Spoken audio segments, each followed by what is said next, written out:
সকাল সকাল কফি মানি শরীর মন দুটোই চাঙ্গা। হ্যালো এভরিওয়ান, আসসালামু আলাইকুম। আমি চলে আসলাম আপনাদের মাঝে আরেকটি আন্ডামার্কা ব্লগ নিয়ে।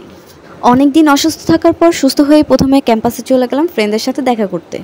আর আমার শয়তান মার্কা বান্ধবীদের সাথে দেখা হতেই তারা আমার টেক কেয়ার নিতে শুরু করে দিছে। এই যে ভালোবেসে আমার একটু আইসক্রিম খাওয়াই দিল, তারপর আমি এক সপ্তাহ আবার বিছানায়।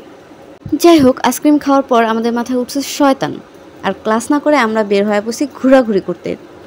তারপর বাহিনী নিয়ে বের হয়ে পড়লাম, ক্যাম্পাসের বাইরে ঘোরাঘুরি করব, আর যদি কোনো ছেলে পছন্দ হয়ে যায় তাহলে পটিয়ে নিব। বাট আমাদের যেই চেহারা, কেউ পাত্তা দিল না। তাই ক্যাম্পাসের সামনে একটি দোলনা আছে, ওই দোলনায় উঠা দোল খাইলাম আর মনটাকে সান্ত্বনা দিলাম যে এই জীবনে আমরা ছেলে পটাইতে পারবো না। আমার এক শয়তান বান্ধবী যায় ধপ করে দোলনায় উঠা গেল, অথচ দোলনায় নিয়ে গেলাম আমি। ভাই, ওরা আমার সাথে বেইমানি করলো। তারপর আর কি ফ্রন্ট ক্যামেরা চালু করে নিজের চেহারাটা দেখতেছিলাম আর হাসতেছিলাম। তারপর আমার বান্ধবী এসে কয়, আয় কান্দিস না।